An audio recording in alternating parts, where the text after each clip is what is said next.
Bom, então vamos lá. Boa noite a todos e a todas. Já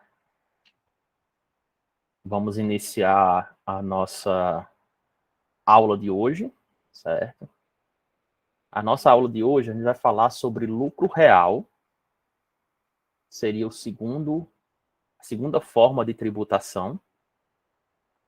Porém, a gente vai falar de lucro real na modalidade estimativa mensal.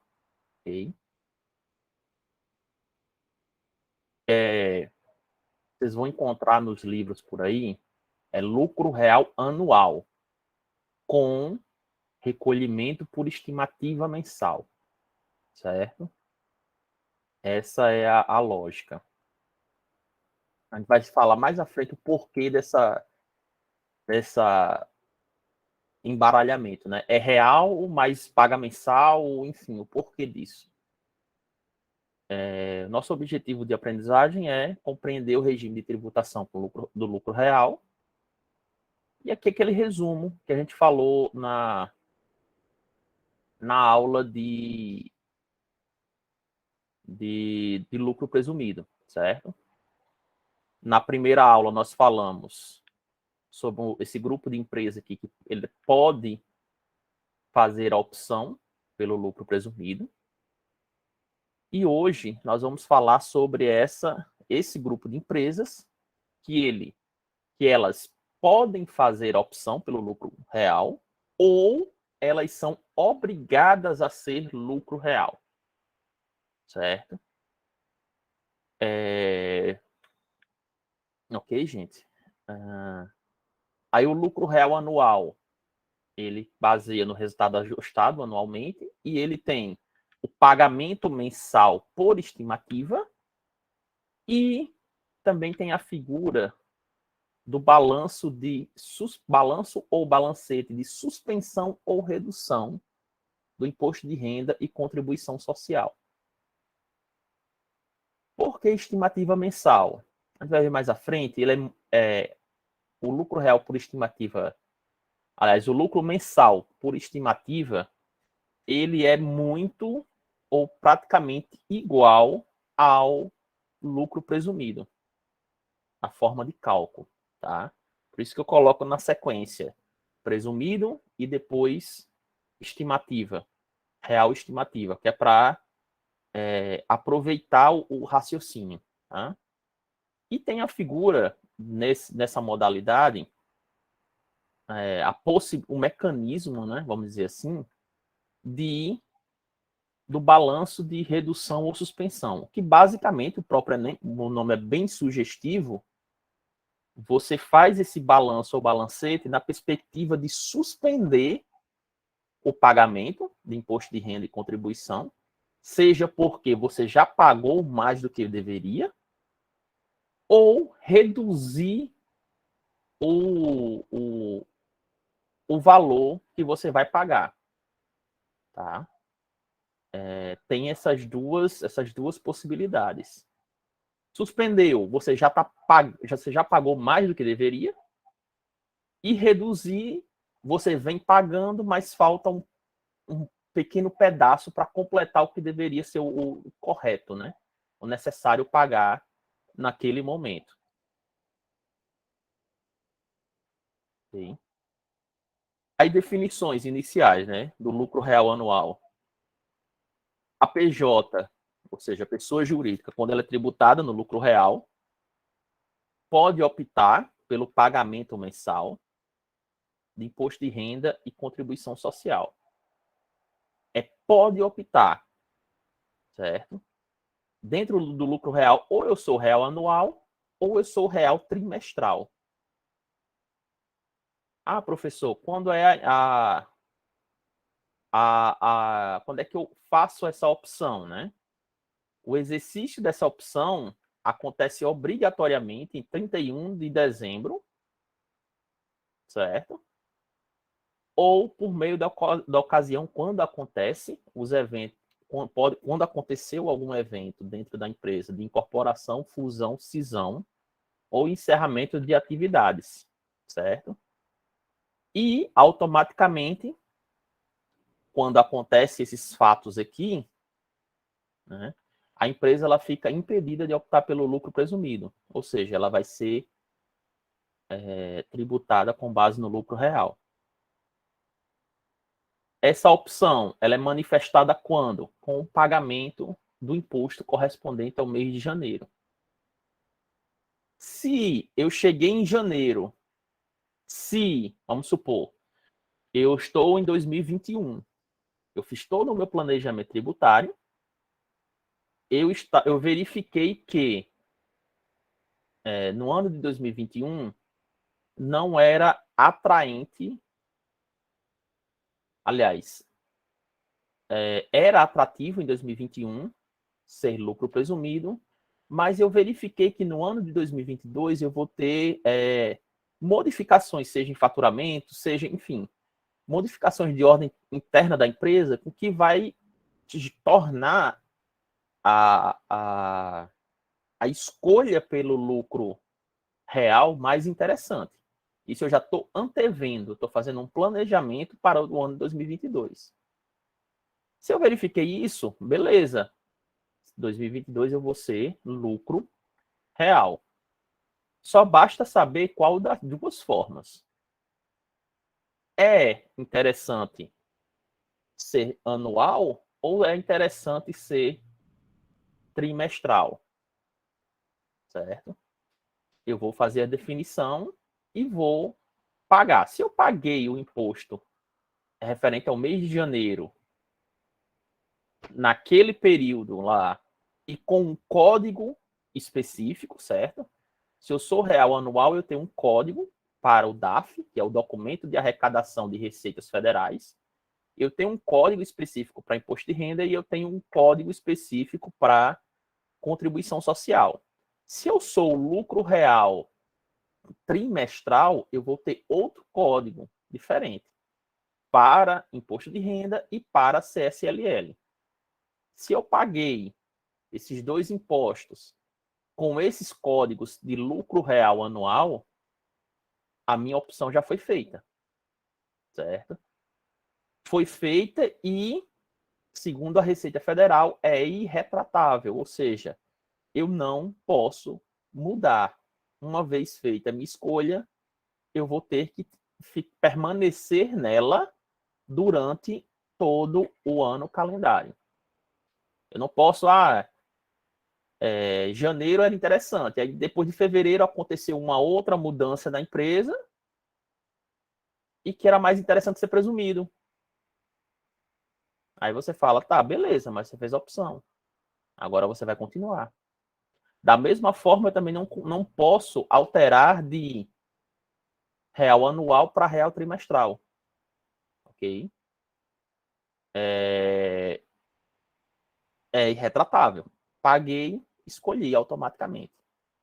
E o segundo ponto que a gente coloca é na falta de recolhimento ou no recolhimento a menor de imposto de renda e contribuição e contribuição social mensais estimados, será aplicado multa isolada de 50% sobre o pagamento que deixar de ser feito. Eu por algum motivo eu não recolhi, certo? Eu não fiz a opção de lucro real, ou deixei apenas para pagar a partir de fevereiro, o mês de janeiro vai estar em aberto, certo? Eu não tenho, aconteceu a falta de recolhimento. E caso eu venha a ter efetuado o recolhimento a menor, ou seja, eu paguei menos do que deveria, também vai ser aplicada uma multa de 50%. Por que isso, né? Vocês devem estar se perguntando. Para evitar certos golpes de esperteza dos contribuintes, né? Eu fiquei na dúvida, ou eu simplesmente não fui organizado o suficiente e eu não paguei no mês de janeiro, por vontade própria. Aí a Receita, beleza, tudo bem. Ou, no caso aqui, no segundo, no recolhimento a menor, eu simplesmente paguei menos porque eu também quis. Ou eu não tinha o dinheiro, ou enfim, algum outro motivo, né? que foge do que seria o correto. Ok, gente? Diante dessas situações de tanto, provavelmente, tanta recorrência desse tipo de situação, a Receita observou, né? E acabou fazendo com que, como é que eu posso dizer, editando uma instrução normativa que previa esse pagamento de imposto, né? Aliás, esse pagamento de multa. Aí a pessoa jurídica, ela poderá suspender ou reduzir o pagamento do imposto devido em cada mês, desde que demonstre através de balanços ou balancetes mensais. Ou seja, aqui quando eu falo em balanços e balancetes, aqui fica bem claro uma coisa que já deveria ser claro no lucro presumido. A necessidade e a obrigatoriedade de escrituração contábil e escrituração fiscal, enfim, adequada. Por quê? Algumas empresas, elas podem ser lucro real. Para elas é até melhor a opção pelo lucro real, em termos de pagamento de imposto, mas elas acabam não fazendo a opção pelo lucro real, porque muitas vezes elas não têm contabilidade, sim, existe isso, ou elas não são organizadas adequadamente. Porque quando você, empresa, você faz parte da tributação pelo lucro real, a Receita ela vai te olhar com um olhar mais apurado. Por quê? É onde ela foca a sua força de fiscalização. Por quê? Normalmente não. As empresas de lucro real são aquelas que faturam mais. Ou seja, é melhor eu, para a Receita, com recurso limitado, seja de ordem humana, seja de ordem tecnológica, eu focar onde eu tenho maior probabilidade de pegar empresas que estão sonegando, ou eu vou dedicar minha atenção para empresas menores e que mesmo com sonegação, a monta ou o valor da sonegação é pequeno em comparação com a de lucro real. Essa é a lógica, tá? A mesma coisa acontece com a pessoa física. Ou seja, a Receita Federal vai abrir o olho para aquelas pessoas que ganham pouco ou para aquelas pessoas que ganham muito? Provavelmente para quem ganha muito. Porque se a pessoa ali sonegar, ela vai ter um valor de sonegação bem maior. Certo? Alguém queria falar? Não, né?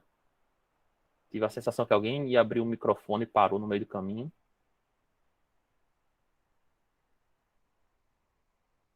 Ok. É que o valor acumulado já pago exceda. Quando eu faço esse balanço de suspensão, voltando aqui, né? Eu vou apurar o resultado. Se a gente estava no lucro presumido lá e eu falei que era calculado com base na receita, certo? Aqui no lucro real, eu vou começar a trabalhar com resultado, com lucro ou prejuízo fiscal. Ok? Que a gente sabe muito bem que é totalmente diferente, né? Uma coisa é você tributar a receita e outra coisa é você tributar o resultado, o lucro ou prejuízo fiscal, tá? Então, quando eu faço o balanço ou balancete, nesses casos aqui de lucro real anual, eu vou ter a exatidão, ou pelo menos próximo da exatidão, do que eu, quanto empresa, estou lucrando ou lucrei nesse período. Ah, professor, eu preciso fazer o balancete mensal todo mês, fechar o balancete de suspensão ou redução e fazer todos os cálculos adequados? Não necessariamente, tá? Agora, se você quanto empresa, tiver um nível de organização que te permite esse tipo de coisa, esse acompanhamento em tempo real, é aconselhável, tá? Porque a gente vai ver daqui a pouco que, apesar de ser lucro real anual, quando eu faço por estimativa mensal, eu vou calcular essa estimativa com base na receita novamente. Eu não sei se eu fui claro ou eu enrolei tudo agora, certo? Mas a lógica é essa. O lucro real anual por estimativa, eu vou calcular sobre a receita. E no final do ano, quando eu fechar o balanço da empresa, eu vou ter a real situação. Eu vou pagando mensalmente de forma presumida, vamos dizer assim, e no final do ano eu faço a apuração final. Essa seria a lógica. Porém, a lei permite eu fazer mensalmente, trimestralmente, no caso, aliás, trimestralmente não. Me permite fazer balanços ou balancetes no decorrer do ano que me proporcionem a real situação do que seria o meu imposto a pagar. Por exemplo, começou janeiro de 2022. Eu, empresa, fui pagando com base na estimativa mensal. Paguei janeiro, paguei fevereiro, paguei março. Aí o que acontece? Eu começo a perceber pelos números da contabilidade que eu estou pagando mais do que deveria. Aí eu decido, né? Não, vamos fazer um balanço ou balancete no mês de abril, até o acumulado, né? De janeiro a abril. Quando eu faço isso e tenho a real situação do que seria o lucro nesses 4 meses, e qual seria o valor que eu deveria pagar sobre o lucro, aí eu vou fazer, poxa, eu deveria pagar sobre o lucro 10 mil de imposto de renda. Mas eu paguei mensalmente nos 3 primeiros meses, paguei já 15, certo? O que vai acontecer aí? Se eu deveria pagar 10 e paguei 15, tem uma diferença aí de 5 mil, né? Eu paguei 5 mil a mais de imposto. Aí, automaticamente, em abril, eu já não vou pagar o que eu deveria, que era devido com base na estimativa. Essa é a suspensão, certo? Essa é a necessidade de fazer esse acompanhamento e eu deixar de pagar o imposto que eu já paguei a maior. Essa é a lógica, certo? Foi, eu fui claro, gente?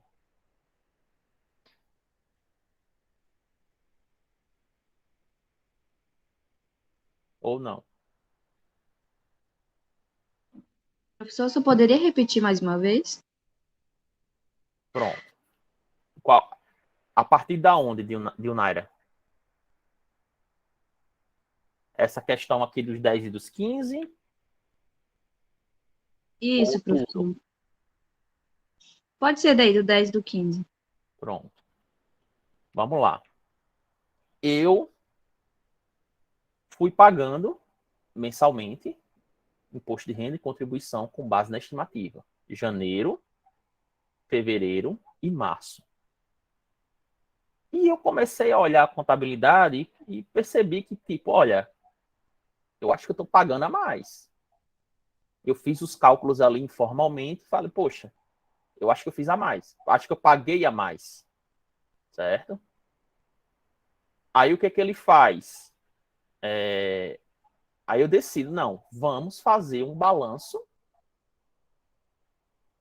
de suspensão ou redução em 31 de abril, 30 de abril, para ver se realmente eu paguei a mais ou não. Essa é a história, certo? Eu, eita, eu fiz os cálculos e mensalmente, só um minuto, mensalmente eu paguei 15 mil. Nos 3 primeiros meses eu paguei 15 mil de imposto de renda. Isso daqui também serve para contribuição social, tá?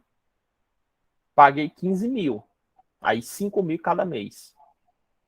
Quando eu fiz o balanço lá em 31 de abril, eu verifiquei que até 30 de abril, eu só, com base no lucro, eu só precisaria pagar 10 mil de imposto de renda. O que, que aconteceu aqui? Eu paguei 5 mil a mais. O que que esse balanço no mês de abril vai me permitir? Suspender o pagamento. Ou seja, no mês de abril, eu não vou pagar imposto de renda e contribuição. Por quê?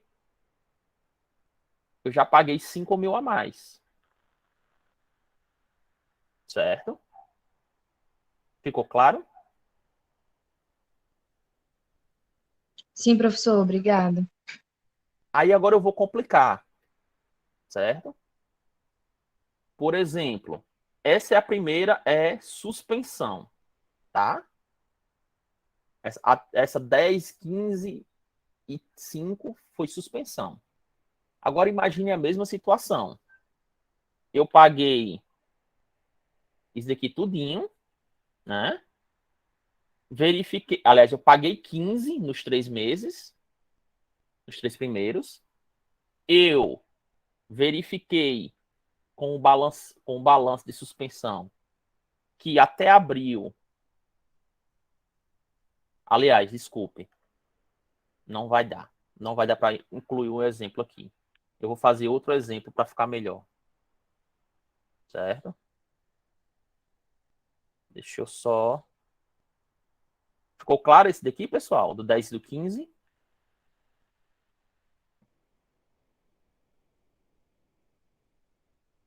Ou não?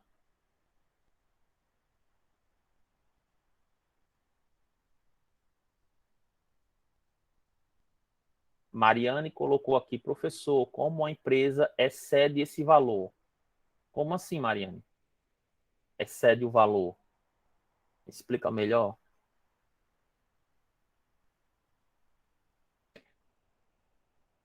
No caso aqui dos 10 e dos 15?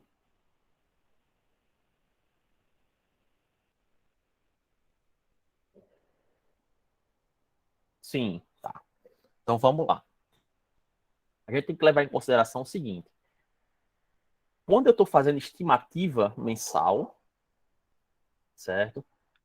O próprio nome já diz, é uma estimativa, é sobre a receita, tá? E quando eu faço o balanço de suspensão ou redução, eu vou levar em consideração o lucro ou o prejuízo naquele período, certo? Concorda comigo que uma coisa é 15% de 60 mil, que é a receita, certo? E outra coisa é 15% sobre 5 mil, que foi o lucro, certo?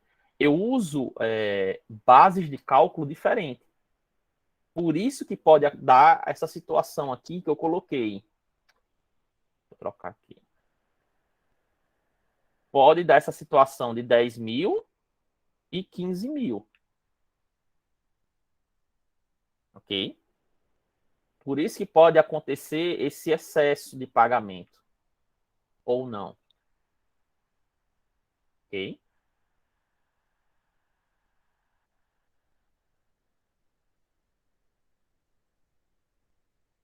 Ficou claro agora?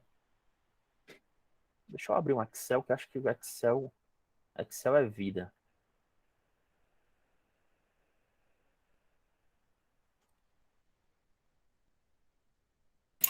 Professor, e como é que vai ser demonstrado no balancete ou no balanço?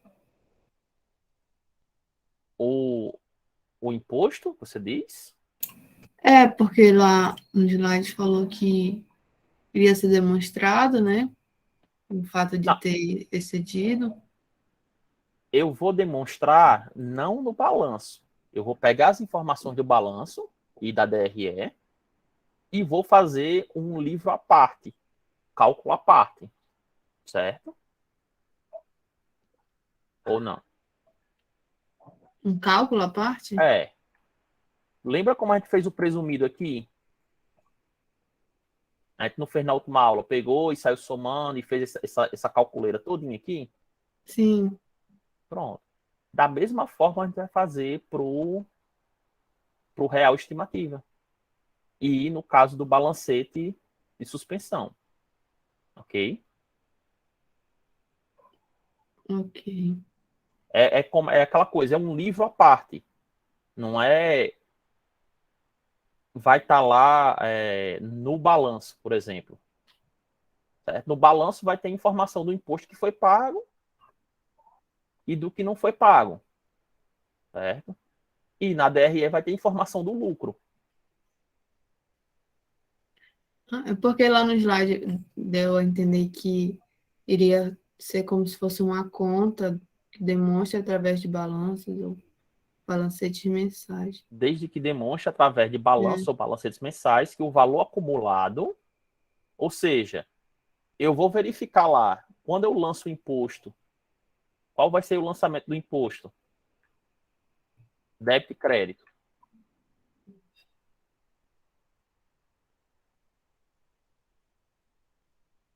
Cri, cri, cri, cri, cri. Despesa com IRPJ, IRPJ a pagar. Né?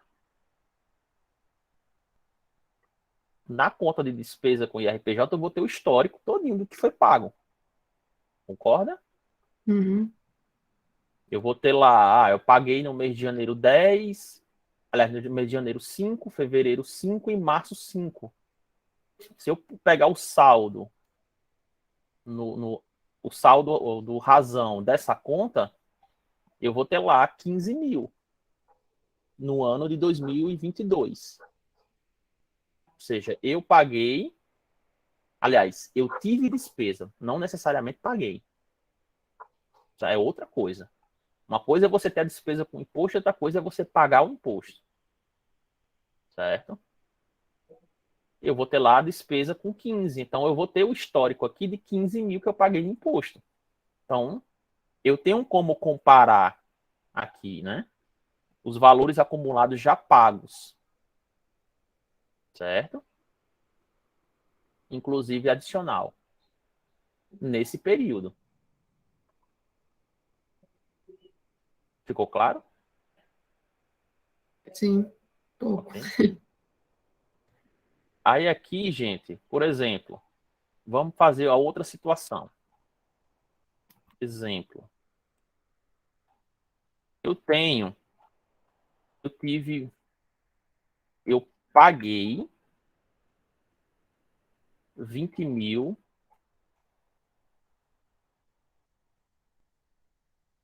IRPJ. Ok? Isso de janeiro a março. Ok? Aí, em abril, novamente, eu fui lá e fiz o balanço de suspensão ou redução, certo? E eu verifiquei, olha, tudo bem, você pagou 20 até março, mas pelos cálculos que eu fiz, você deveria ter pago nos 4 meses 21, certo? De IRPJ, ok? Qual a diferença aqui? Se eu fizer um menos o outro, R$ 1.000, né? Porém, aí eu vou lá, vou no mês de abril e vou calcular qual seria o imposto que eu deveria pagar se eu fosse pagar com base na estimativa. Aí, com base na estimativa, certo? Na estimativa do mês de abril, deixa eu colocar aqui, mês de abril,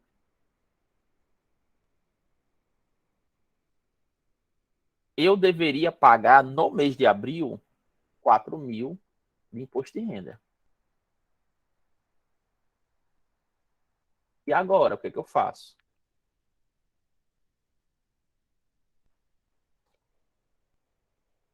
Deixa eu só recapitular. De janeiro a março, eu paguei 20.000. No mês de abril, eu fiz o balancete de suspensão ou redução e eu deveria ter pago em 4 meses o valor total de R$ 21.000 de imposto de renda. A gente faz a diferença de um menos o outro, né? O que eu paguei, que eu deveria ter pago, dá R$ 1.000. Mas só que eu vou e calculo também com base na estimativa mensal. Que foi o que eu fiz nos 3 primeiros meses. Aí fica, eu pago os 4... Eita. Eu pago os 4.000, eu pago os 1.000, ou eu não faço nada. E aí?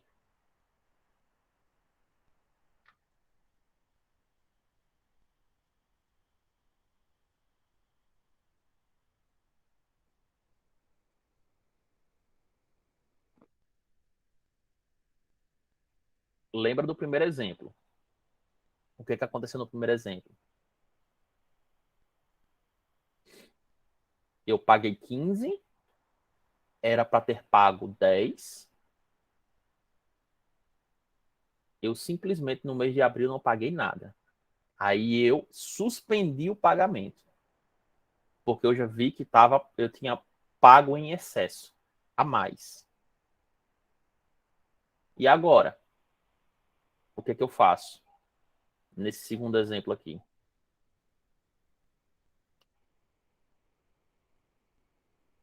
Ninguém se atreve?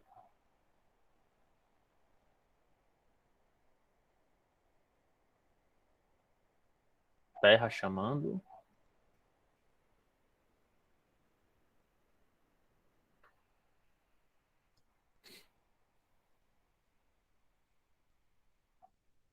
Terra chamando.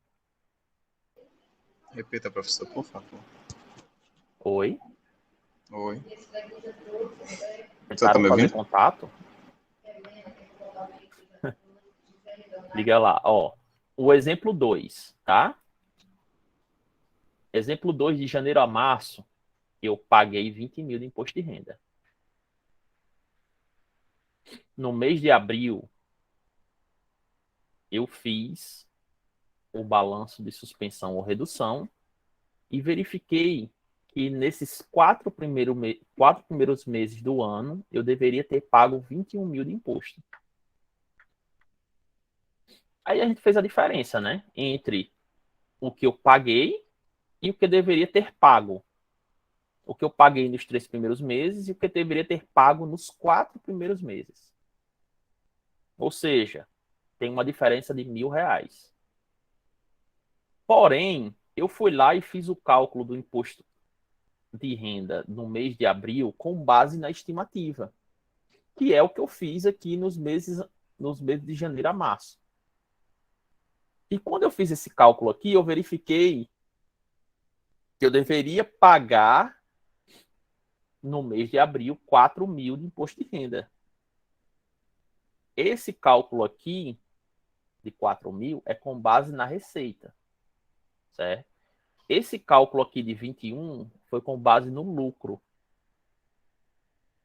Aí foi a pergunta que eu fiz. que eu faço agora? Eu pago os 1.000, que é a diferença, eu pago os 4.000, eu não pago nada, eu me finjo de doido e saio correndo. Entenderam?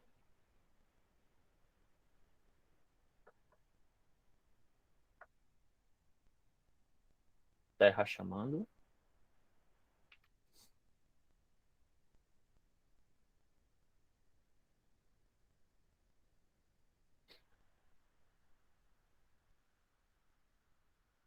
Vixe, o Arlen até caiu.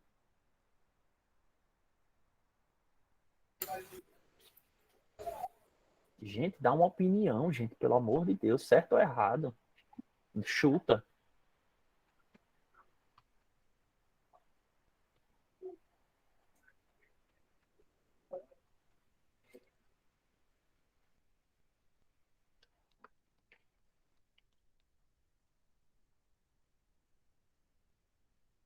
Ó, o Henrique aqui chutou. Paga os 4.000.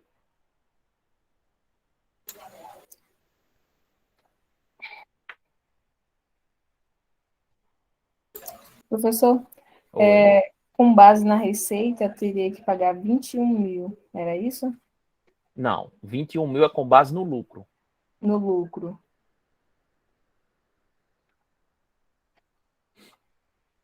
Mas só que eu já paguei 20.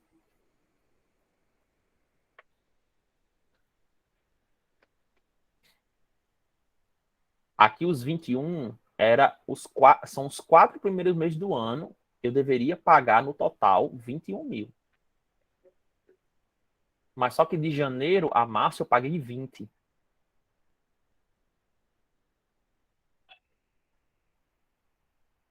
Lembra do que a gente falou aqui no slide. Em nome de Jeová.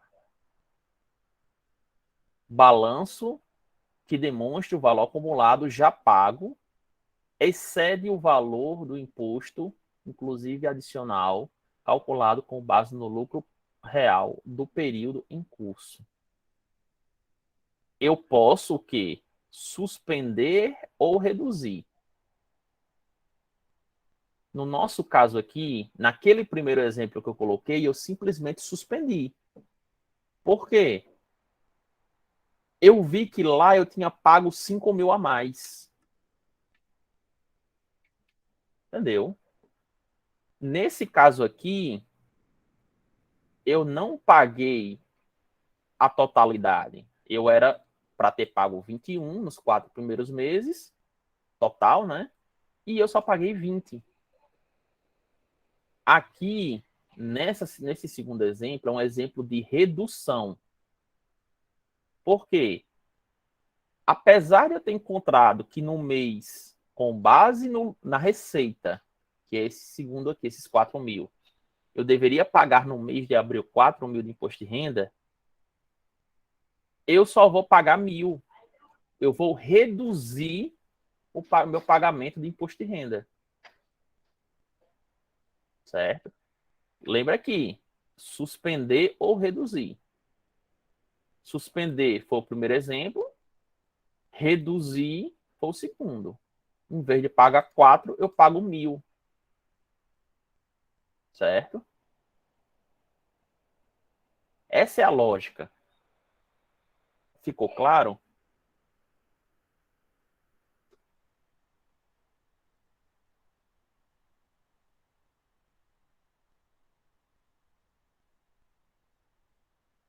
Menino, assustei o povo. Professor, e os 4.000? Os 4.000 simplesmente não pagam. Só isso, não paga, você vai pagar os 1.000. É. Porque eu não deveria. É aquela coisa. Vocês têm que verificar o seguinte. Eu estou, nesse momento aqui, eu paguei sobre o lucro, que está circulado aqui, os 20.000. Esse daqui seria o real valor que eu deveria pagar. Aliás, desculpa. Aqui foi sobre a receita, os 20.000. E aqui é sobre o lucro. O lucro real, a essência é se pagar imposto de renda e contribuição social sobre o lucro. Nessa modalidade de lucro real, eu vou fazer a apuração final lá no final do ano, de quanto eu deveria pagar, mas só que a Receita fala para mim, tá, beleza, mas eu não vou passar um ano sem receber imposto de você. Vai me pagando mensalmente? Entendeu? E quando você faz a estimativa mensal, você vai fazer a estimativa com base na receita, que são duas métricas bem distintas. A empresa pode ter uma receita enorme e ela pode dar prejuízo. Lembra lá, a primeira linha da DRE é receita. A última vai ser lucro ou prejuízo, dependendo da empresa. Ficou mais claro agora?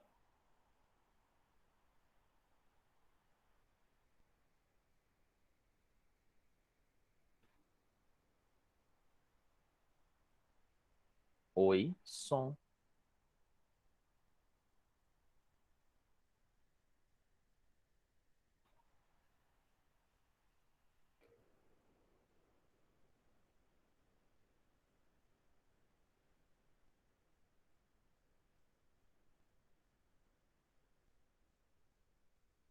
Gente. Todo mundo correu?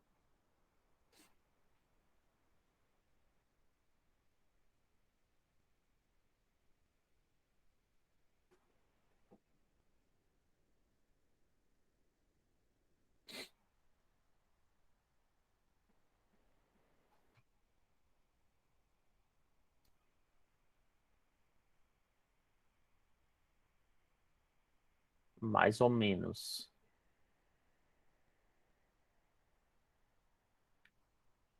É porque mistura. Quando mistura lucro e receita, normalmente a tendência é dar um curto-circuito, certo? Porque eu estou achando valores diferentes, né? Com base com base diferente também. Em um momento eu faço sobre receita, no outro eu faço sobre lucro, aí depois eu faço sobre receita de novo, enfim, dá essa misturada. Mas vocês vão ver que não é nada de sobrenatural, ok? É apenas uma questão de entendimento e saber quando usar um, quando usar outro, ok? Podemos continuar ou ainda tem... Professor, o certo era fazer a estimativa do lucro, correto? Não, porque até mesmo a regra do real anual, ele pede que você faça sobre a receita. Essa estimativa mensal. Ele, inclusive, usa aquela mesma tabelinha lá de percentuais que a gente viu em lucro presumido. Mensalmente ele fala, faça com base na receita, para ficar mais fácil para você, e no final do ano, você faz sobre o lucro e faz a diferença. Certo? Ou seja, quanto eu paguei no ano, com base na estimativa, e quanto eu deveria de fato pagar, levando em consideração apenas o lucro. Certo? Essa é a lógica. Mas aí ele abre essa possibilidade aqui, que é o que a gente está falando. A possibilidade de poder reduzir ou suspender. Tipo, reduzir, tipo, eu pagar um valor menor, né? Menor do que deveria ser pago com base na Isso. estimativa. Aí no final do ano, né, a gente vai acertar, tipo assim, se faltou alguma coisa ou... E se passar? No caso aqui, desse exemplo, se ele pagar os R$ 1.000 em abril, até abril, tá tudo ok, você pagou o que deveria, certo? Abril, janeiro, fevereiro, março e abril, morreu Maria Preá Isso, em no caso dos relação ao 4 imposto. meses, né? 21 Foi mil. Isso, os 4 meses que no caso dá 21 mil. 21. Ou seja, eu deveria ter pago com base no lucro 21. Ou seja, eu antecipei aquela apuração final aquela apuração lá do final do ano, antecipei em abril. Fiz aqui em abril para quê? Para ter o benefício de não pagar mais do que deveria. Quando eu pago apenas o necessário de imposto, sobra dinheiro em caixa para a empresa fazer outra coisa. Entendeu? Imagina só, se eu fizer o ano todinho por estimativa, janeiro a dezembro, e quando eu chego lá em dezembro, que eu faço a DRE do ano todo e vejo que deu prejuízo, ou seja, eu saí pagando imposto todo mês quando eu não deveria ter pago, ou ter pago menos. Entendeu? Essa é a Ou lógica. suspender. Exato. Que seria suspender não ter pago, né? Não pagar aquilo tudo. Ou reduzir, que seria pagar menos. Essa é a lógica dessa estratégia de balanço, de redução ou suspensão. É para também dar uma folga no teu caixa, primeiro momento, e no segundo momento você vê, poxa, eu estou dando prejuízo, né? Alguma coisa está muito errada. Né? Porque a empresa que vive dando prejuízo e continua funcionando, dos dois, um. Ou o empreendedor está iludido e ele vai quebrar mais cedo ou mais tarde, ou tem uma lavagem de dinheiro aí nessa empresa para poder sustentar. Prejuízos sucessivos, tem alguma coisa errada. Certo? Acho que clareou agora, né? Isso, professor, ficou mais claro. Ok, gente? Menina, essa emoção todinha, e nós estamos, acho que no quinto slide. Imagine os demais. Ok, gente? Tranquilo, né? E aqui é a observação, né? Que eu já tinha colocado.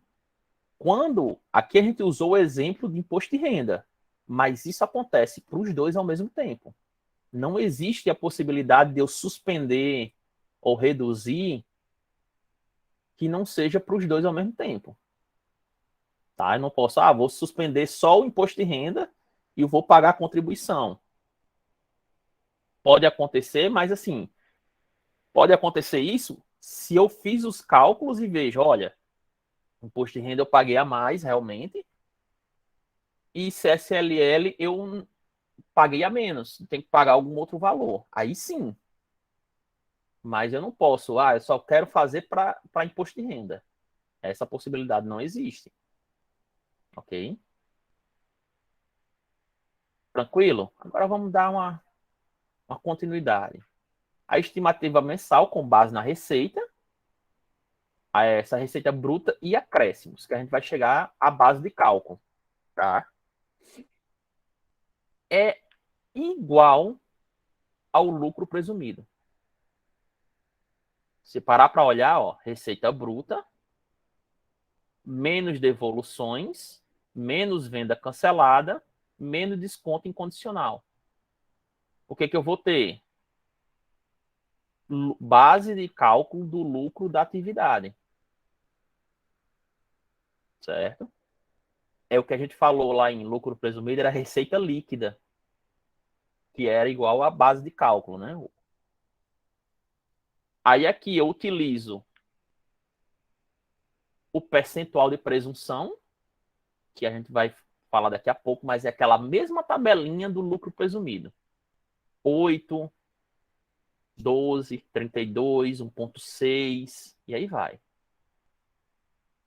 o que é que eu vou ter agora, após eu usar aqui? Lá a gente falava que era o lucro presumido. Aqui é o lucro da atividade. Tá? Aí, a partir daqui, eu vou fazer aquela... Lembra daquela tabelinha bonita aqui, ó? Que a gente fez na última aula? Pronto, vai fazer toda essa sequenciazinha bonita aqui. Ok? É a mesma coisa. Quando eu estou fazendo só estimativa. A tabela. Tá aqui, né? 8%. Certo? Revenda de combustível, serviço de transporte, exceto carga, 16%. Atividade de banco. Aqui é um pouco maior, porque tem mais atividades no lucro. Aliás, essa tabela que eu peguei aqui é mais detalhada, mas é a mesma ideia. 16, 32, certo? Aqui continua em 32, ok? CSLL, basicamente 12 e 32, que é igual que a gente viu lá, né? E aquela mesma história.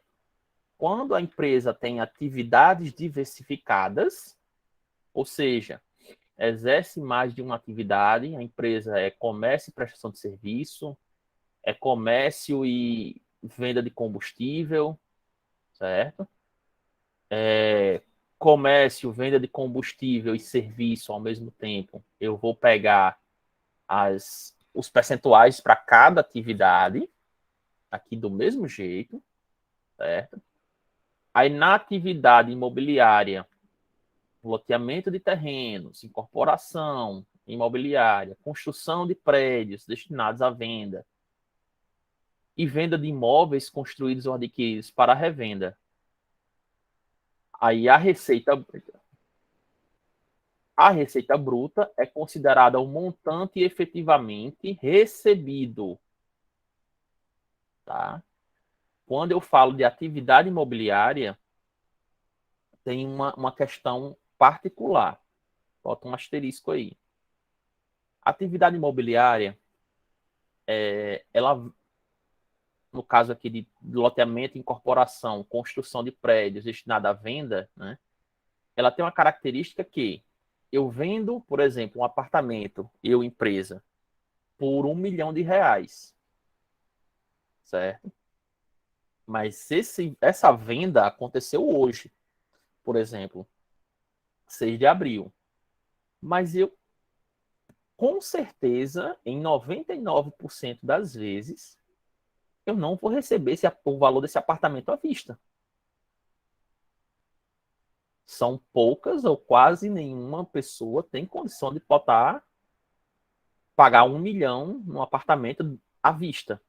E mesmo aquelas que têm condição, elas preferem não fazer de uma vez só, porque, enfim, tem outras formas melhores, né? Ok? Ou seja, se a gente fosse usar a mesma lógica da empresa que vende mercadorias, a empresa vende mercadoria hoje, emite nota fiscal, bonitinho, ela vai ser tributada, essa venda que ela fez no mês de abril, ela vai ser tributada no mês de abril, independente do se ela vai receber só em maio, junho e julho, certo? Na atividade comercial é assim. Na atividade imobiliária é diferente, porque até mesmo os valores são extremamente diferentes, certo? Imagine eu vender 5 apartamentos de 1 milhão no dia de hoje e ter que pagar PIS, COFINS, imposto de renda e contribuição sobre R$ 1 milhão, sem ter recebido nada. A empresa vai ter condição de pagar? Não. Imagina, 15% de 5 milhões. Certo? Pensando nisso, tem esse tratamento diferenciado, ok? Que foi a Instrução Normativa 1700 de 2017. Estabeleceu isso. E os percentuais de presunção também serão aplicados sobre a receita financeira, quando decorrente da comercialização e for apurada por meio de índices ou coeficientes previstos em contrato. Como assim? Quando eu compro um determinado apartamento, ele vai ser parcelado em milhares de vezes, certo? E existe a possibilidade, primeiro, existe não, ele vai ser atualizado os valores com base em PCA, em GPM, depende do valor que está previsto, aliás, do índice que está previsto em contrato, ok? Ou seja, essa atualização, quando eu falo de empresa, atividade imobiliária, ela vai ser tributada também, essa receita financeira, ok? Ou seja, eu vou pagar imposto de renda, eu, empresa, e contribuição social sobre essa receita financeira. Porque como o valor do apartamento é alto, esses valores também vão ser um pouco relevantes, certo? E quando eu somo vários apartamentos vendidos, vai ser mais relevante ainda. Ok? E também tem aquela receita de juros, né? Tipo, o comprador pagou atrasado. A parcela vai ter juros também. Ok? Tudo bem, gente?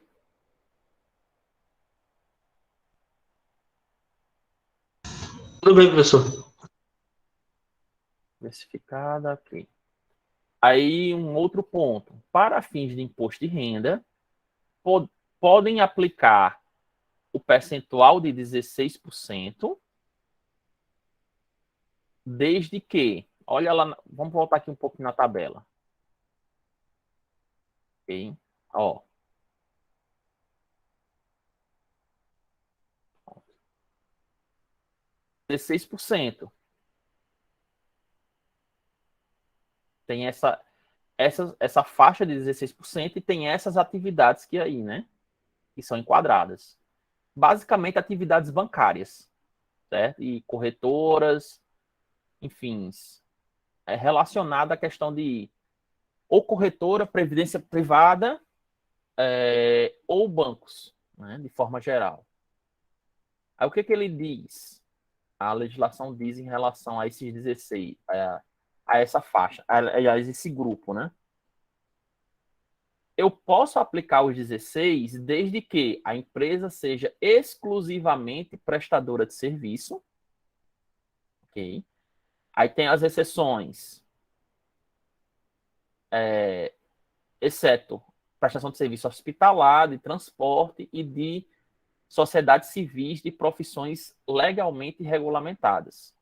Se eu fizer parte, se eu for um prestador de serviço e fizer parte desse grupo aqui, eu não vou ter esse benefício. E tem uma outra condição. Receita bruta acumulada no ano calendário em curso limite-se a 120 mil. Aí a gente volta lá na tabela. Deixa eu voltar. A gente vê uma coisinha.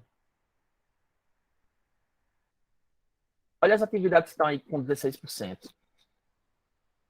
Atividade de desenvolvimento por bancos comerciais, banco de investimento, banco de desenvolvimento, agência de fomento, caixas econômicas, sociedades de crédito, financiamento e investimento, sociedade de crédito imobiliário, sociedades corretoras de títulos, valores mobiliários e câmbio, distribuidoras de títulos e valores mobiliários, empresas de arrendamento mercantil, cooperativa de crédito, empresa de seguro privado, capitalização e previdência privada.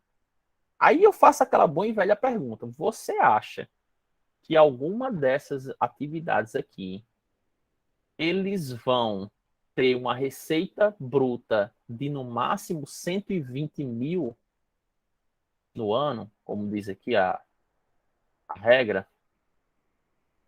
Chega, travou, foi tudo.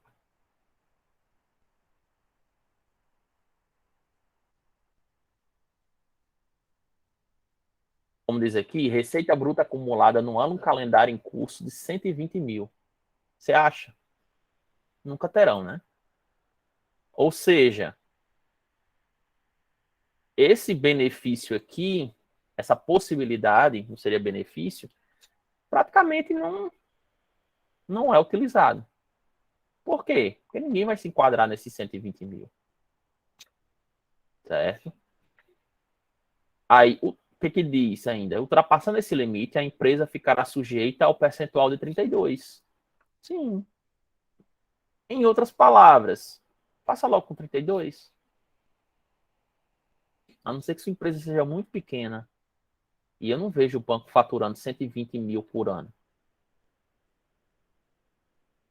Certo? Nunca. Nunca. 120 mil, eles faturam em menos de um dia. Bem menos. Tá? Aliás, em 1 hora eles faturam isso. Ok, gente? Aí, ele ainda diz, caso seja ultrapassado, exato, minutos, exato. Caso seja ultrapassado, você vai ter que fazer retroativo, ou seja, eu cheguei até junho, aí ultrapassei em junho os 120 mil, eu vou ter que fazer retroativo os 6 meses e para frente eu vou fazer a 32. É um bom negócio, né? É um excelente negócio. Não, né? Eu vou ter retrabalho, eu vou ter que pagar a diferença, como diz aqui, sem acréscimo, beleza, mas é uma coisa desnecessária, né?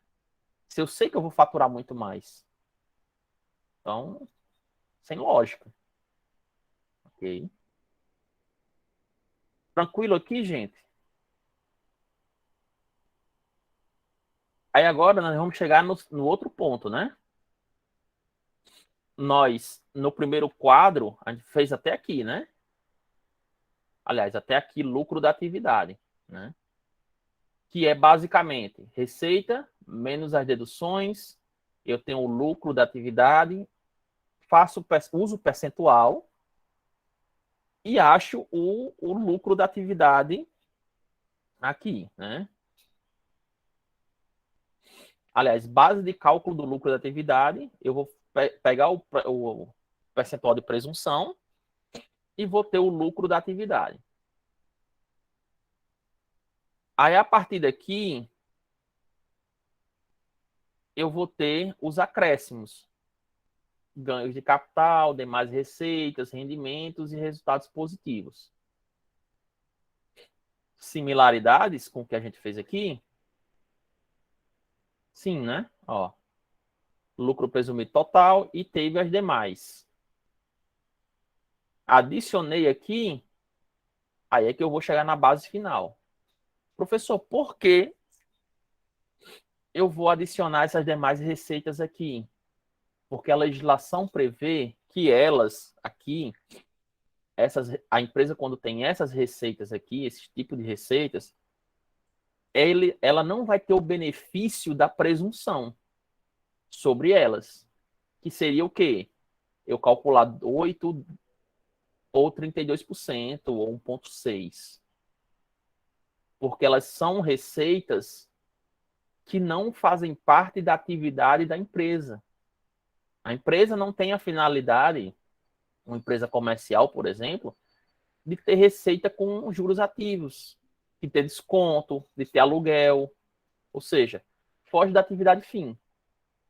Então, se foge da atividade fim, o fisco também não dá o direito desse benefício. Ok? Voltando para cá.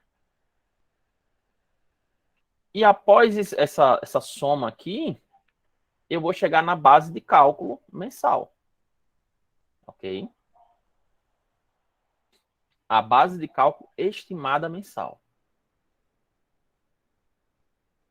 Aí, os acréscimos, quais são, né?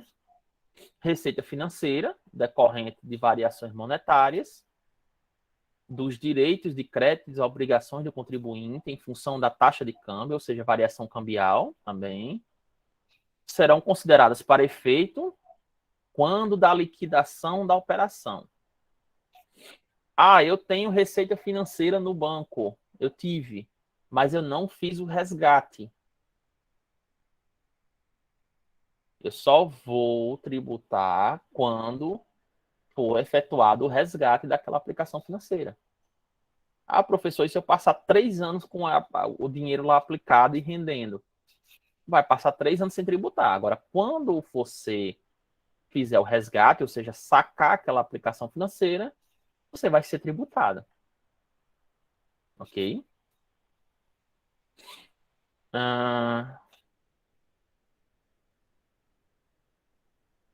Aí tem essa opção, né, da pessoa jurídica. A opção da pessoa jurídica, essas variações monetárias poderão ser consideradas segundo o regime de competência, o qual poderá ser aplicado a todo ano. Tem essa possibilidade, mas o que as empresas normalmente fazem? Não, só no resgate, que é regime de caixa, né? Quando eu recebo o dinheiro. Okay? Não integram as bases de cálculo. Artigo 40 da Instrução Normativa 1700. Receita proveniente de atividade incentivada na proporção do benefício de isenção ou redução do tributo. Aqui seria benefício fiscal. Vocês provavelmente já passaram pela frente de alguma empresa e tem lá uma placa bem grande. Essa empresa tem um benefício de redução do imposto de renda.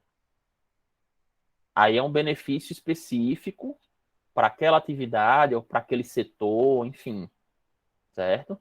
Ou seja, se eu tenho o que a gente chama de lucro da exploração,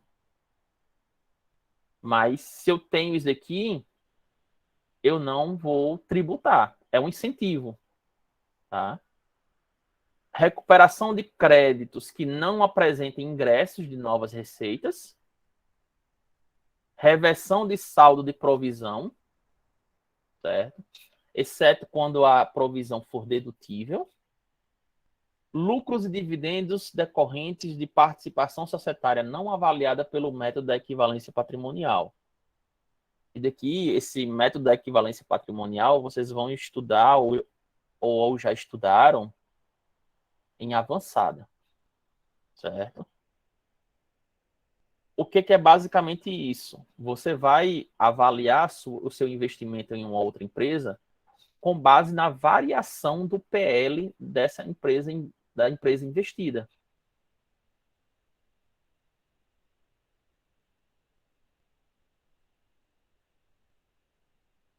Certo? Aí a técnica é avançada. Ganhos de capital decorrente de participação societária em empresas domiciliadas no exterior, também na regra. Parcela referente a ajuste de preço de transferência, que é bem específico para empresas que trabalham com isso. A contrapartida de ajuste de aumento de investimento, certo? E ganhos provenientes de compra vantajosa em aquisição de participação societária. Aqui, mais uma vez, avançada.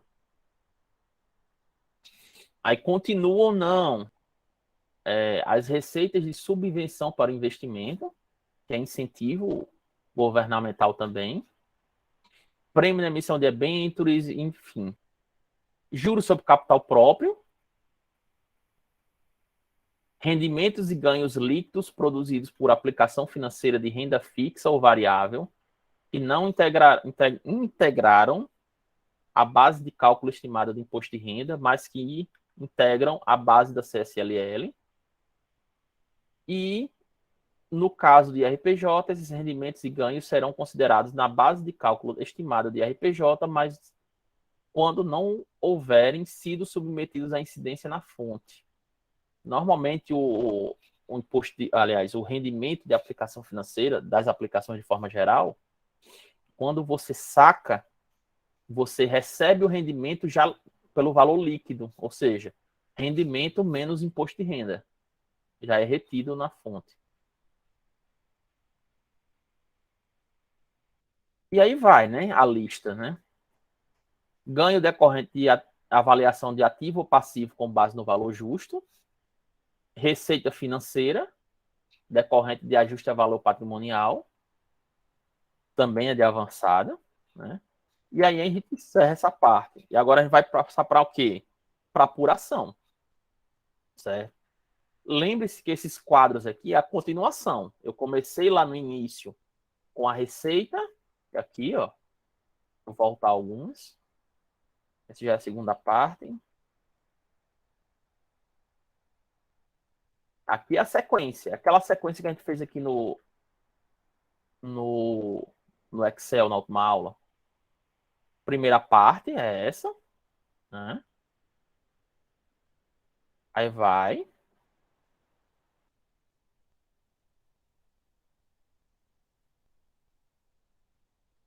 Aqui é a segunda parte, né? Daqui para baixo, né? E a terceira parte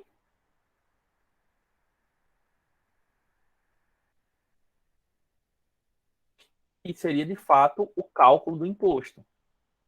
A base estimada, que eu já calculei, vezes os 15%, vai dar o valor do imposto a ser pago.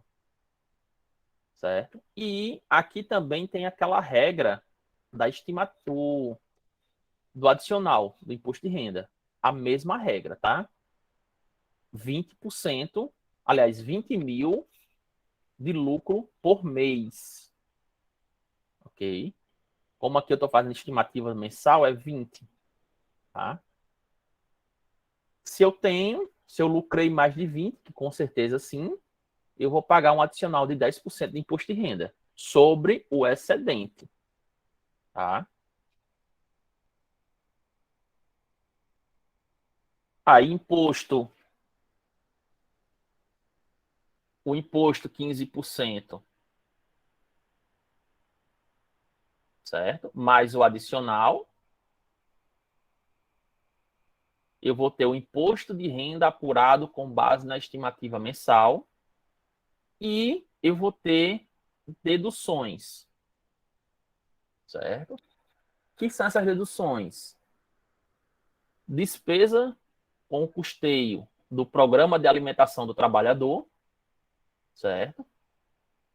Doações que a empresa tenha feito, patrocínios, certo? Patrocínio, normalmente você vê quando você vai assistir um filme, seja no cinema ou até mesmo no próprio Netflix, né? Em alguns casos que são filmes que não são produzidos pela Netflix ou outras plataformas, sempre vai ter uma lista de patrocinadores, certo? E essa lista normalmente são empresas. E aí vai tá discriminado lá quais são as empresas e a empresa vai se beneficiar aqui. Redução do imposto de renda, certo? Vale cultura, caso tenha, né? A empresa pague esse vale cultura para o empregado, normalmente não. Funcines, que é caso ela faça alguma doação para o Fundo Nacional de Cinema, e remuneração paga no período de prorrogação da licença maternidade. Caso a empresa tenha licença maternidade das funcionárias, além do prazo normal, ela vai ter esse benefício aqui. Que são 4 meses, salvo engano, a licença maternidade. E caso a empresa tenha interesse, ela pode dar um adicional de mais 2 meses, passar 6 meses, empresas privadas, tá? Fiz todas essas deduções, eu vou ter o imposto de renda devido, certo? Após isso, eu vou abater o imposto pago ou retido na fonte. E, por fim, eu vou ter o imposto de renda a pagar. É essa lógica aqui. O que vai modificar aqui é que eu vou ter mais deduções aqui. Certo? Depois de que eu calculo o imposto de renda a pagar, né? Aliás, o imposto devido por estimativa. Aliás, apurado. Ok, gente? A CSLL é basicamente a mesma coisa. Certo? Fiz todas essas deduções lá, né? Aliás, a base de cálculo mensal estimada, certo? Aqui. Aliás, é antes. Base de cálculo estimada mensal. Professor, Oi. como é baseado o cálculo de excedente da declaração anual do MEI? Aí é outro. Deixa eu só terminar o raciocínio, porque é outra situação. Tá?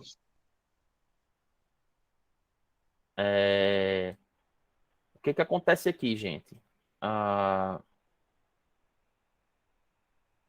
A CSLL, eu vou partir dessa aqui, ó. A base de cálculo. Oh, meu Deus, é aqui em cima. Base de cálculo estimada mensal. Certo? Porque eu não vou ter na CSLL todas essas deduções aqui. Certo? Que tem nessa agora, aqui. Eu já vou direto da base de cálculo estimada mensal, alíquota, aliás, base vezes alíquota, CSLL devida, menos CSLL a pagar. Pronto. Ok? Não tem esse quadro anterior na CSLL. Tudo bem, gente? Ok, professor.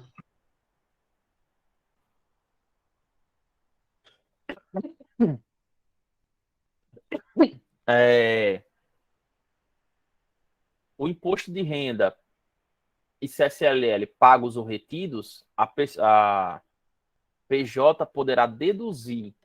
Lembra lá do que a gente falou na aula anterior, da questão de retenções, certo? No caso aqui, os impostos retidos. Se eu tive na minha empresa retenção de imposto, eu vou fazer o abatimento aqui, ó. No caso aqui da CSLL e aqui do imposto de renda. Ok? Aí não poderá ser deduzido do IR devido o IR é retido na fonte sobre rendimentos de aplicação financeira de renda fixa ou variável ou o valor do IR pago em ganhos líquidos. Ok? Aqui não pode. Porque eu já estou utilizando lá a receita financeira para base de cálculo pelo valor líquido. Então, eu não posso usar a receita financeira pelo valor líquido e depois utilizar o que foi retido dela para abater no imposto de renda. Ok? Então, não tem lógica, né? Ok? Dedução do IR. É vedado a dedução de valores de benefícios de dedução do adicional. Tá? E a parcela excedente em cada mês dos incentivos poderá ser utilizado nos meses subsequentes. Excedeu, vamos supor, fiz todo esse cálculo e tem um valor excedente, eu posso utilizar nos meses seguintes, sem problema nenhum. E suspensão, acho que a gente já até falou isso daqui, tá? Suspensão ou redução lá atrás, a gente falou, né? Mas enfim, a PJ poderá suspender ou reduzir o pagamento de imposto devido em cada mês, desde que demonstre Lembra lá do exemplo que a gente colocou aqui no Excel, tá? Daqui. Eu demonstrei os valores através do balanço, né? Eu tenho a possibilidade de me compensar, né? Aí o valor acumulado já pago excede o valor do imposto, inclusive adicional calculado, com base no lucro real no período em curso. O que a gente falou agora há pouco. Se a PJ suspender ou reduzir o pagamento de imposto de renda em determinado mês, também deverá fazê-lo da CSLL, que a gente também falou. Aí algumas definições importantes, gente. Primeiro, período em curso é aquele período compreendido entre 1º de janeiro, ou início da atividade, e o último dia do mês a que se refere o balanço ou balancete. No nosso exemplo aqui, que a gente fez, o período em curso é 1º de janeiro a 30 de abril. Ok? Esse é o período em curso. IR devido no período em curso é o resultado da aplicação da alíquota do imposto sobre o lucro real, acrescido dos adicionais e diminuído quando for em caso dos incentivos fiscais de dedução e de isenção ou redução. CSLL devida no período em curso é a mesma lógica. É o resultado da aplicação da alíquota da contribuição sobre o resultado ajustado, diminuído quando for o caso dos incentivos fiscais de dedução e de isenção ou redução. Balanço ou balancete mensal é a demonstração de apuração do lucro real no período em curso, levando com observância as leis comerciais, fiscais e informado no LALU da escrituração contábil fiscal, que aí é um tipo de SPED, né, que a empresa vai ter que entregar para a Receita Federal, certo? E cuja produção de efeitos restringe-se exclusivamente à determinação da parcela do imposto de renda e da CSLL. Não existe LALU para PIS e COFINS, certo? Existe para imposto de renda e contribuição social. Aí o balanço, né? Se eu quiser fazer um balanço ou balancete mensal de suspensão ou redução do mês de janeiro, o período em curso vai ser 1º de janeiro a 31 de janeiro.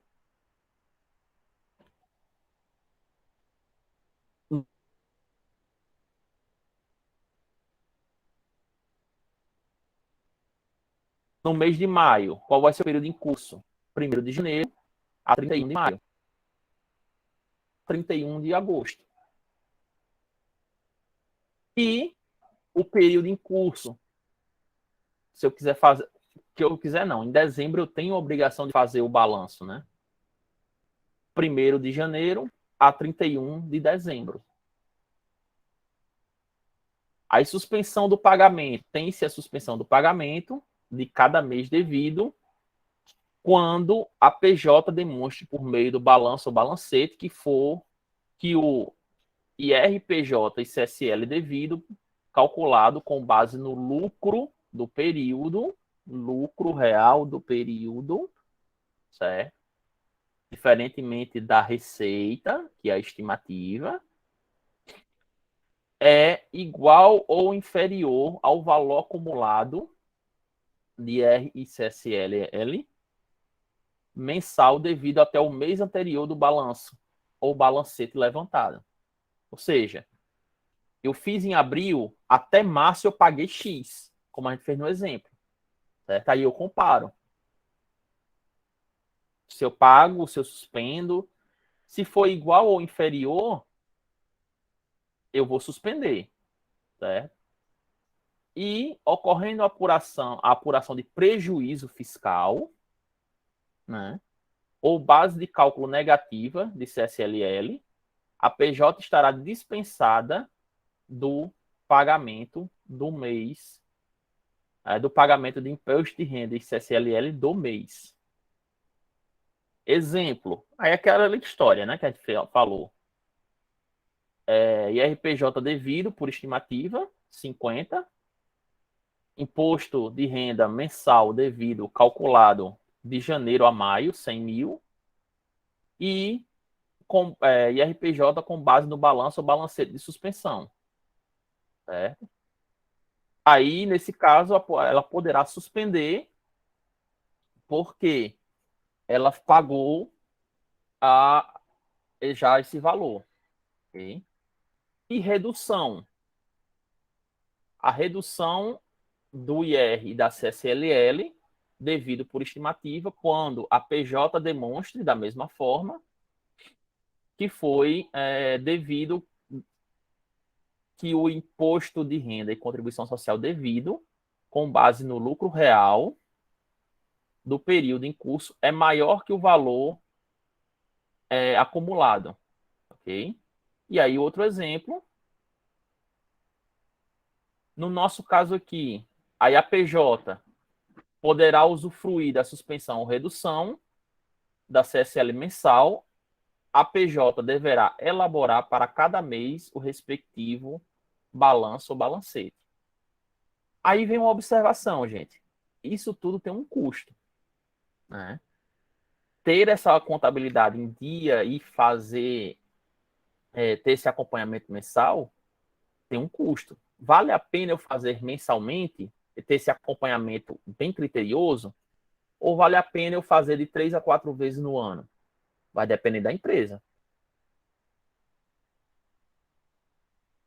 Ok? Para empresas mais organizadas, elas têm o acompanhamento mensal. Isso é normal. Ok? E fica bem mais tranquilo, né? E a demonstração de lucro real e demonstração de resultado ajustado aos períodos abrangidos pelos balanços ou balancetes serão informados no LALU, que vai dentro da SF, que vai ser entregue à Receita Federal. Okay?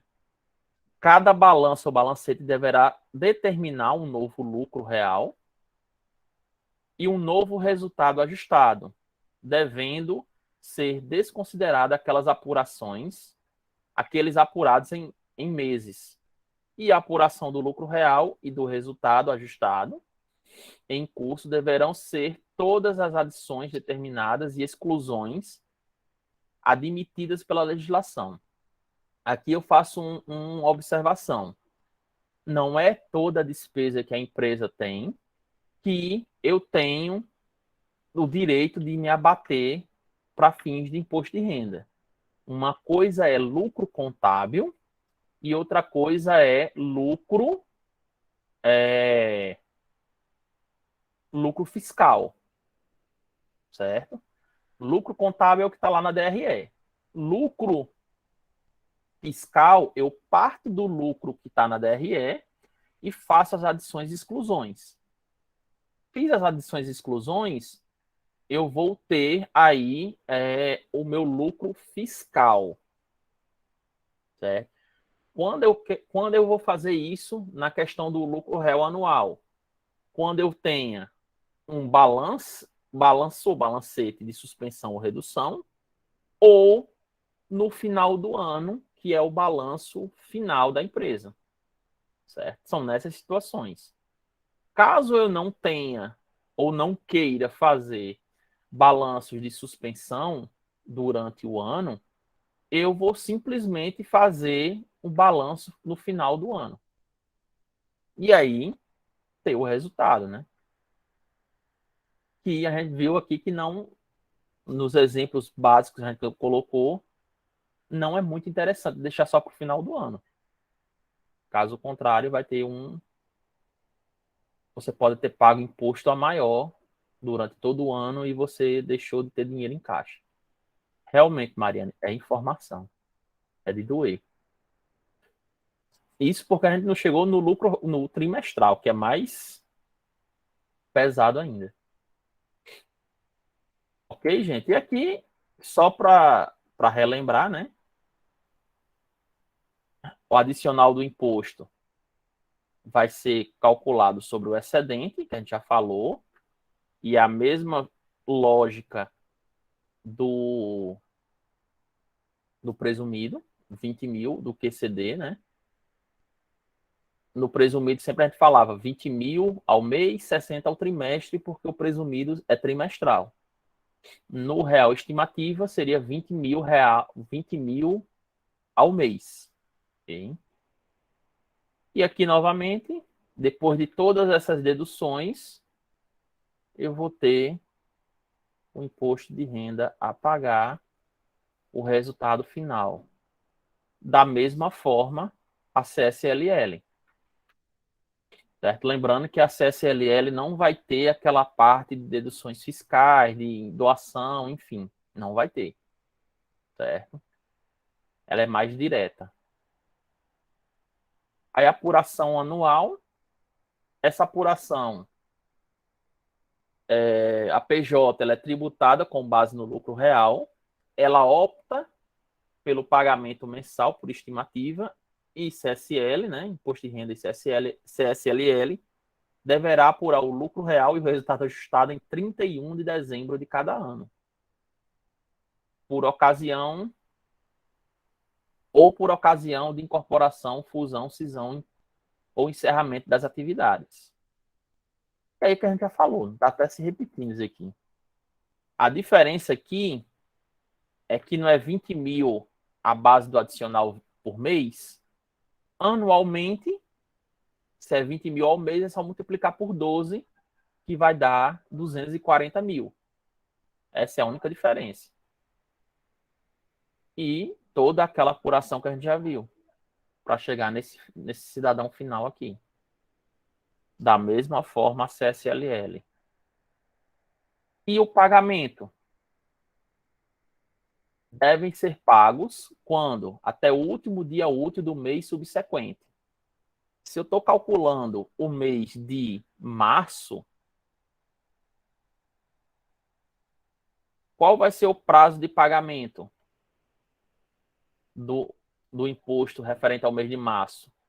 O último dia útil de abril. Se a gente olhar aqui no calendário, provavelmente, só ver aqui, o último dia útil de abril é 29, certo? 19/4. O imposto de março eu pago até o último dia útil de abril, e assim sucessivamente. O IR e a CSLL relativos ao mês de dezembro deverão ser pagos até o último dia útil do mês de janeiro, subsequente, né? E os débitos relativos ao recolhimento mensal, por estimativa, não poderão ser quitados por meio de compensação. Eu não posso utilizar, se eu não fiz o balanço ou balancete de suspensão lá atrás, e eu paguei a menor, eu não posso fazer compensações. Ok? E na apuração anual, os saldos de IR e CSLL são levantados ou são apurados em 31 de dezembro. E se os saldos forem positivos, devem ser pagos até o último dia útil do mês de março do ano subsequente. E aqui tem a possibilidade de atualização, né? Devem ser atualizados a partir da Selic de 1º de fevereiro até o mês anterior do pagamento, mais 1% no mês do pagamento. E se os saldos forem negativos, poderão ser objeto de restituição ou compensação. Aqui é a grande sacada, certo? A grande diferença entre lucro presumido e lucro real é, primeiro, presumido sobre receita, teve receita, pagou imposto. Se no lucro presumido eu tiver receita e tiver prejuízo, eu continuo pagando imposto. No lucro real, por mais que eu faça apuração essa que a gente está tratando hoje, a estimativa mensal, se eu apurei prejuízo, eu vou ter direito, né, a restituir esse imposto que foi pago, ou compensar. O mais prático é a compensação. A restituição é um processo mais doloroso e mais demorado. Então, normalmente se orienta a fazer a compensação do imposto. Pagou a maior nesse ano, compensa no ano seguinte, e assim sucessivamente, certo? Constatação pelo fisco. Aí, se o fisco, no decorrer do ano, ele verifique falta de pagamento, o que ele vai fazer? Ele vai aplicar a multa, como a gente já falou, de 50%, né? E será aplicado multa de ofício sobre os valores reduzidos ou suspensos indevidamente. Se eu não fiz aliás, se eu fiz e não declarei que fiz o balanço de suspensão ou redução, para a Receita, ele parte do princípio que você não pagou o que deveria ser pago. Então, ele vai cobrar. Agora, se você coloca na SF que você pagou, aliás, fez o balanço de suspensão e coloca as informações, né, contábeis fiscais, você vai ter o respaldo legal, vamos dizer assim. E se ela verifica após o término, o que a Receita vai fazer? Aplica multa isolada de 50% do valor do pagamento que deixou de ser efetuado, certo? Ainda que a PJ tenha apurado o prejuízo fiscal e com base de cálculo negativa. Ou seja, tem que ser informado. Se você fez de livre e espontânea vontade, vai ter problemas. Aí, o trecho da lei, né, a 9430 de 96. Aí, no caso do lançamento de ofício, serão aplicados as seguintes multas: 75% sobre a totalidade ou a diferença do imposto, 50% exigido de forma isoladamente, e aí vai, certo? Aí tem até uma resolução aqui da multa isolada, né? Uma questão fiscal, né? Multa isolada, multa de ofício, lei, nova redação para fatos gerados a partir de 2007, que basicamente trata os incisos 1 e 2 do artigo da lei 9493 de 96, de suportes fáticos distintos, autônomos, com diferenças claras de temporalidade na apuração. Ou seja, aplica-se multa de ofício sobre o resultado apurado anualmente.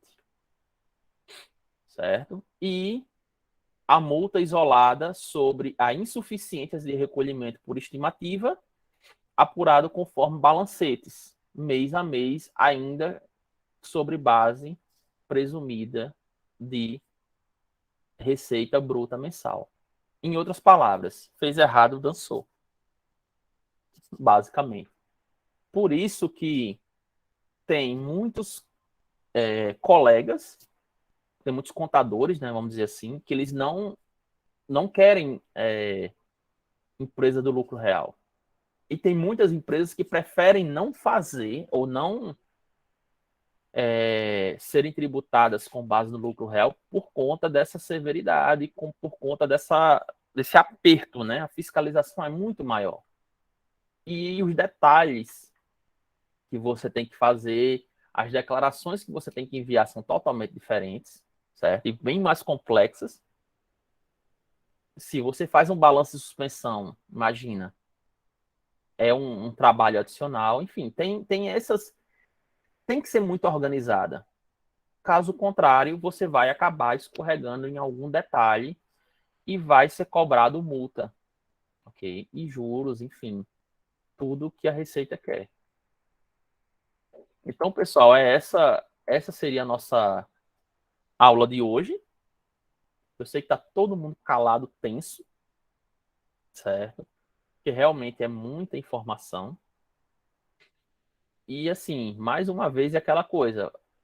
quando partir para os exercícios é que vai melhorar muita coisa. Sei que aqui foi a gente fez um regime em uma aula, e assim, realmente tem muito detalhe, muito detalhezinho, muita receita, que entra, que não entra, enfim, a sequência de como calcular também, apesar de ser similar, tem detalhes. E esses detalhes é onde pega, onde faz a diferença, ok? Então, pessoal, se alguém quiser falar alguma coisa, chorar, se desesperar,